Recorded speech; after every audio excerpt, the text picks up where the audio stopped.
Very good morning to all our viewers and listeners outside there. Welcome to another edition of ACFIM Talks. ACFIM Talks takes place every Friday from 11 a.m. to 12 midday East African time.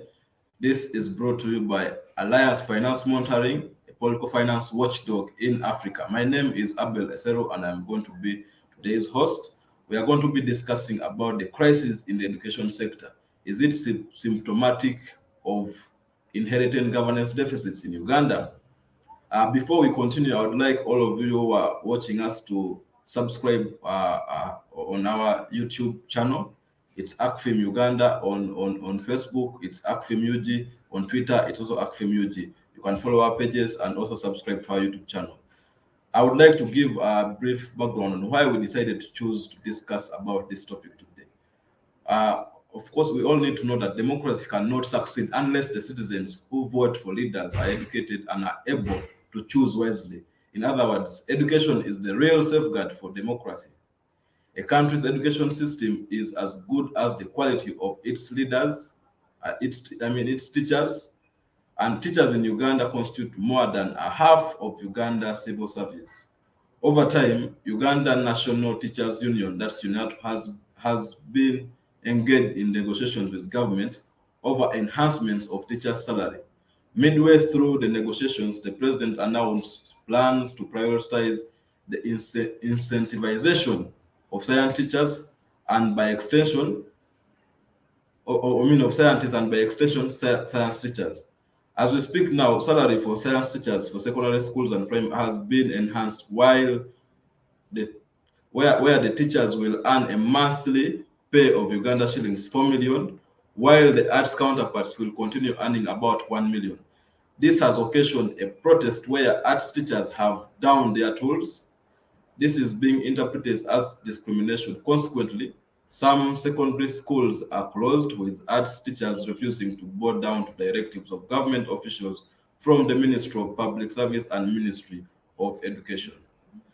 Article 40B of the Constitution of the Republic of Uganda provides for ensuring for equal payment for equal work without discrimination. So we are asking ourselves several questions.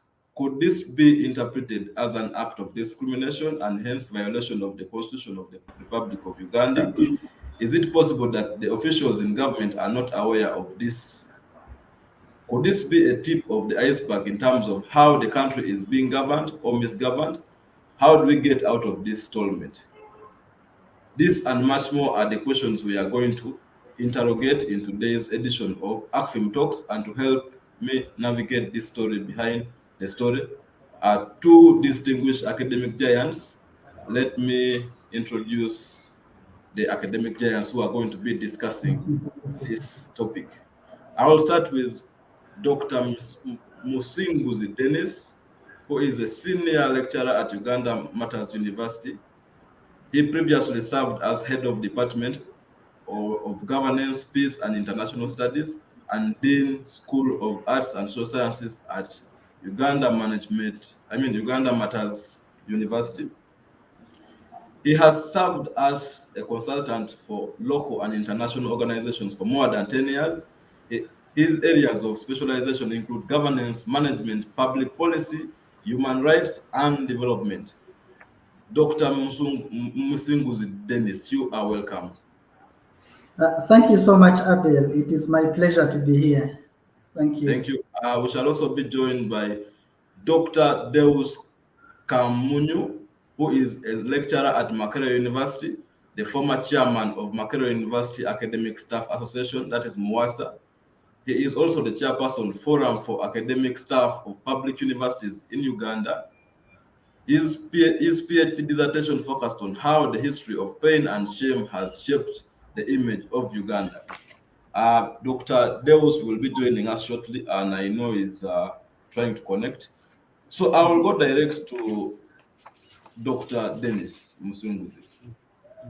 The Supreme Law of the Land, that's the 1995 Constitution, Article 40B, on economic rights provides for ensuring for equal payment for equal work without discrimination. Do you Do you think the legal argument of the enhancements of science teachers being contrary to the constitution? Do you see it contrary?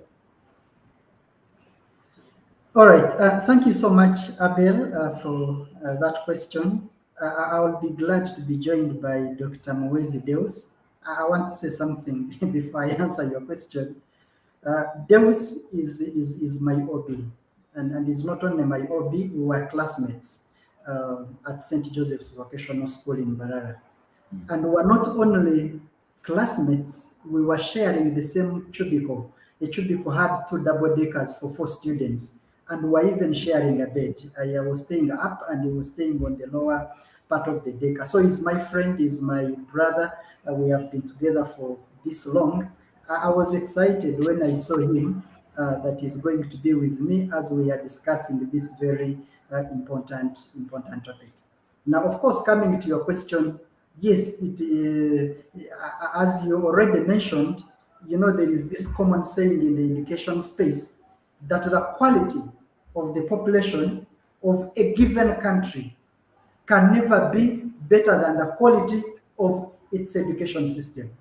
Meaning it is the quality of the education system that determines the quality of the population, that determines the quality of the economy, that determines the quality of service delivery and everything else as you've stated it. So paying attention to education sector, it is something that is vital for the survival of any country, in particular a country like Uganda. So because of that, when there is an issue of improving the salaries for our teachers, in principle, it is a welcome development because our teachers are one of the people of the servants who have been paid so less in relation to the kind of work that they are doing. So the moment you say we are going to enhance their salaries, it is something that everybody should welcome. Of course, the question is going to be how is it that how is it done? And then of course you're asking the question whether what we I mean that whether the crisis in education is symptomatic of the broader crisis in government. Even before you begin talking about discrimination among the teachers, I mean, let us look at the salary structures. We have a teacher of science who is going to earn 4 or 3 million shillings. A permanent secretary in a ministry earns about 3.7, meaning some teachers of secondary school are going to be paid higher than a permanent secretary in a ministry. A director in the government earns even far less, 2.3. A director in the ministry who is not after permanent secretary. And for me, I'm even concerned about His Excellency the President because the captain who captains the president moving all the way earns about 2.8. Now, if how is he going to feel that a teacher is earning 4 million shillings? Now, how is this all coming about?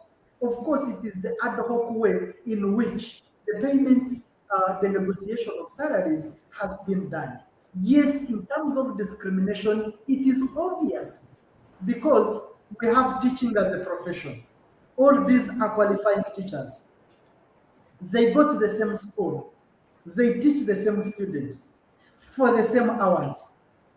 And by the way, our education system does not say these are science schools on their own and these are art schools on their own. Students sit in the same classes. Now, the moment you begin thinking about enhancing salaries, and then you begin to say one group will earn 4 million and the other group will remain at less than a million, you begin even to think about what is in the mind of the person who is okaying that kind of decision. It is obvious you are discriminating against these same people who are teaching the same students. If there were to be any special considerations for people who are doing sciences, maybe because of the much time they stay in laboratories, maybe because of some extra work they do outside class, then you can say, okay, the salaries are the same, but we are going to put some several extra pay allowances, and that would be, enough to motivate them. Now, the moment you say one group of the same profession, of the actors in the same space, one is getting 500 times more than the other one. That goes against the constitutional provision of equal pay for equal work. I mean, it is quite obvious. Of course, that the dynamics of the negotiations, that is something that can be argued, separately. But in the enhancement of salaries, we needed a better way that will enhance salaries without discriminating against the teachers. Thank you, Abel. Thank you, Dr. Dennis. Now, you touched an issue concerning the discrepancies in terms of the teacher will be earning 4 million, and you find maybe a permanent secretary is earning about 3.5 million. Yeah. And you find that sometimes the persons who are supposed to supervise these teachers Mm. are also earning less money. Could this be a tip of an iceberg in terms of how the country is being governed or misgoverned? Yeah. And do you point that does this point to a bigger governance deficit? Can you help us try to understand this? Yes, Abel. Of course, that's what I was alluding to in my previous response. Yes, a chief administrative officer in a district also earns about 2.5 million shillings. A district education officer earns slightly less than 2.5 million shillings. And then is the one who is supposed to superintend over and manage the education process in the district. Now, of course, the moment you see these kinds of abnormal discrepancies, the immediate question is who is doing all this? How are they doing it? What kind of considerations are they having in their minds to come to these kinds of decisions? And as you've rightly put it, then this takes us back. You cannot understand government decisions and the policy interventions and initiatives like this if you do not reflect on the nature of politics in the country, then the nature of administration in the country, then the nature of public policy. Administrators, we already know them. We have the technical people within ministries, within districts, within local governments. At the district level, they will say there is a cow who is the head of technical wing. Then we have the chairman, LC5, who is the head of politics. And this goes to LC3 and other areas of government. Now, at the level of policy, both administration should be implementing the political ideals. What are the political ideals? When we talk about issues of democracy, when we talk about issues of rule of law, when we talk about participation, we are talking about governance issues. But in Uganda's context, are we comfortable about the nature of politics, how it influences administrative decisions, and then the policy? Now, strictly speaking, it is policy that is supposed to be implementing the administration and politics. In Uganda, it is the other way around. It is politics that implements policy. And that's where the question of governance deficit is coming in. The policy is supposed to be implementing political ideals of service delivery using existing administrative structure and administrative institutions. Unfortunately, administrative institutions have been so weakened that it's no longer the institutions which are making decisions, it is political actors. Are you surprised that salary enhancement is a product of negotiation? One group agitates, demonstrates, calls the president, and the salary is increasing. And then you begin wondering, we have the Public Service Commission. Can't they put in place an institution that is responsible for salaries of all the public servants, civil servants, and public servants from the top to the ground? But we see salary increment as a result of a political process instead of being of an administrative process. And these discrepancies are not shocking or surprising, because the moment you decide to administer public issues on the basis of political wishes and agitation, then one group will be advantaged against the other. So in terms of government deficit, yes, it's because we have not allowed the institutions to work. We've not allowed the institutions, to perform their role. We have reduced administrative issues, to political aspirations of some individuals. Now, when you are making decisions over, education system, there will be one or two technical people and about five politicians. And the interests of the politicians are now the ones that are driving policy. The moment you handle public administration issues using ad hoc approaches, then it means that you've lost the sense of direction. So, salary enhancement is a positive thing. When you look at the discrepancies that are coming within the different sectors, then you realize we lack the overall sense of direction. Why are we lacking the overall sense of direction? Because we have not allowed the institutions to do their work. We've not allowed the technical wings to do their work the way it is being done. All of these have been usurped by political actors. And when political actors usurp the administrative processes, then discrepancies are bound to happen. We need to do things in the right way.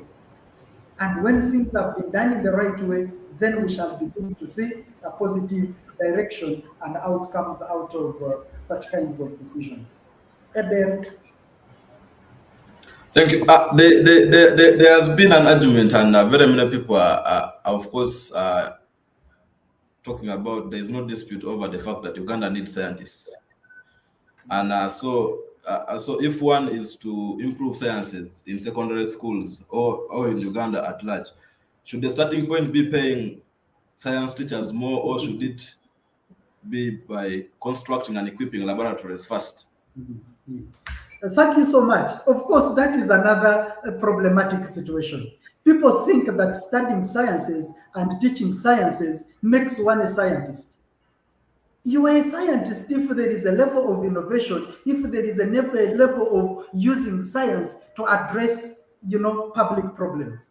Now, the question would be, yes, we all agree about, prioritization of sciences and enhancing the teaching of sciences so as to lead us to a given step. But as you are saying, such process does not begin with the payment of salaries. We are in the 21st century. Can we first ask the question, what kind of science education do we need in the 21st century?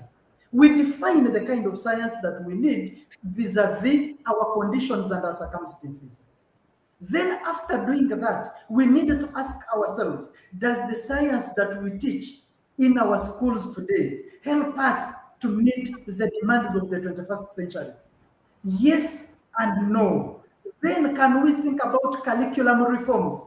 We reform the curriculum, we upgrade it so that it addresses the concerns of the 21st century. Then after upgrading the curriculum, then you need to ask yourself, are the schools ready to handle the teaching of sciences? Do we have access to electricity? Do we have laboratories? Abel, there are so many schools in Uganda today with no access to electricity, with no laboratories.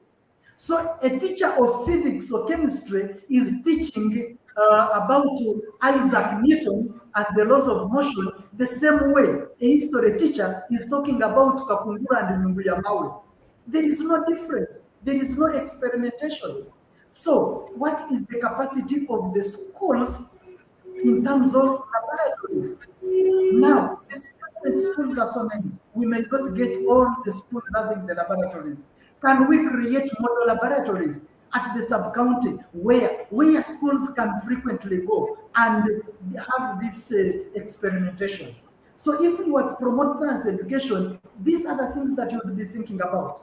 Then what are the capacities and the competencies of the teachers themselves? These are the same people who have been teaching Abbott and Watt for the last 15, 20 years. Nothing has changed in their approach. So, can we also think about improving the quality and the capacity of teachers? And then, if we have settled the science we want, the curriculum that we want, the capacity of the schools, then the quality of teachers itself, then we can begin talking about incentivization of the teachers and innovation of science so that then science can turn people into scientists. And we go beyond, this simplistic way of saying, yes, we are promoting sciences, that's why we are paying scientists higher. When all the ingredients that make a scientist have not been addressed, this is a joke. It is an administrative joke, it is a policy joke. You cannot improve sciences simply by increasing the pay of teachers. There is a lot that needs to be done along the way. Then we can begin to say, okay, now we are moving in the right direction. Abel.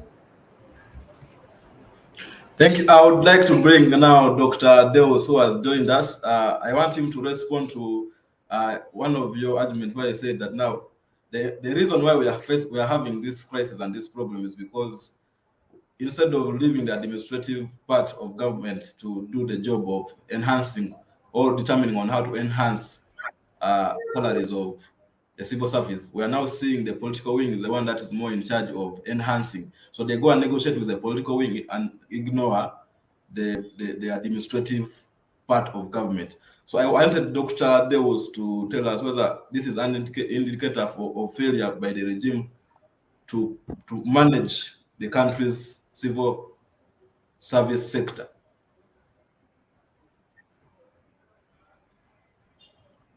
Dr. Deus? I don't know if you can hear me. Can you hear me? Yes, I can hear you. Can you hear me? Yes. Are you able to hear me? Yes, Yes, I can hear you.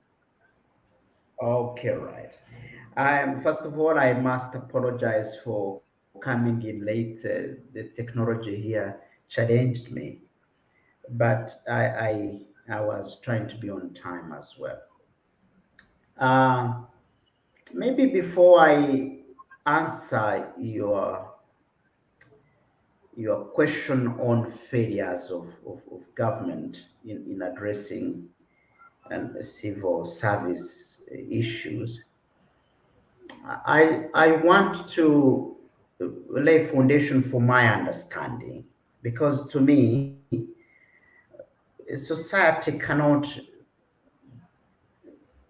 society is in itself, the way it's conceptualized, is not a mistake. We can't talk of a society and think it's a mistake. It's an act of organizing, the deliberate act of human beings, by human beings to organize. And so there must be pillars somehow built out either out of consensus or proposed by superior human beings and adopted by everyone. Back home, I see a lot of anxiety in the recent times, which has come in brewing of politics of trying to keep society together, and as a result of the challenges of democracy, and then versus fundamentals of building society.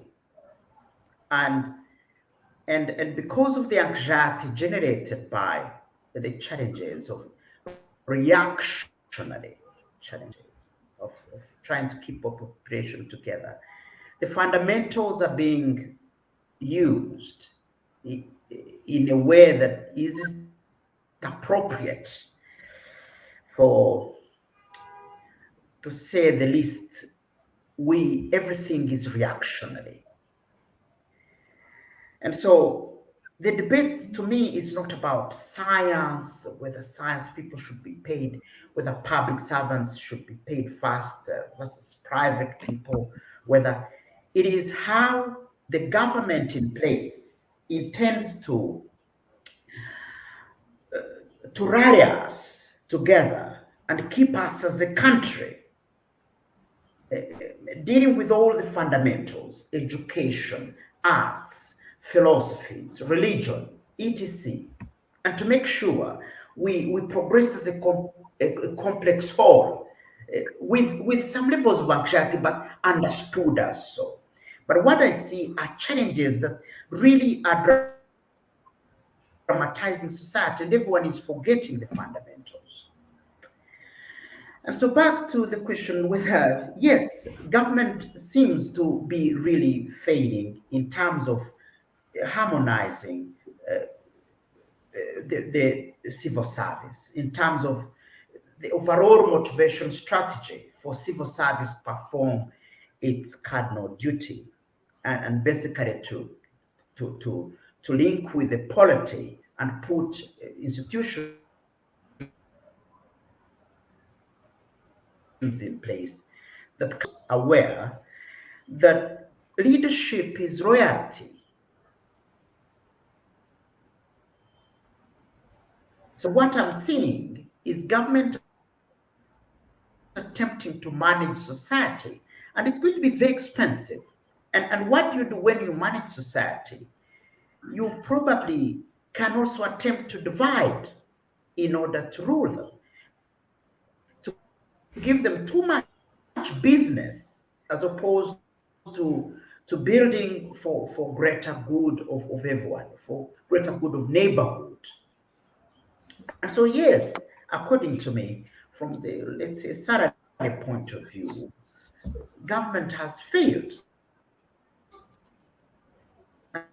and I'm going to say miserably, to find a harmonious way of administering, for example, a payroll that can act as a motivator, but at the same time can harmonize us to undertake tasks that make us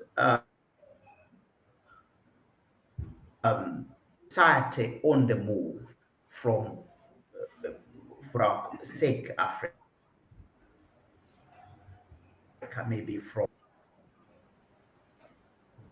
unless I've not didn't get the question clearly.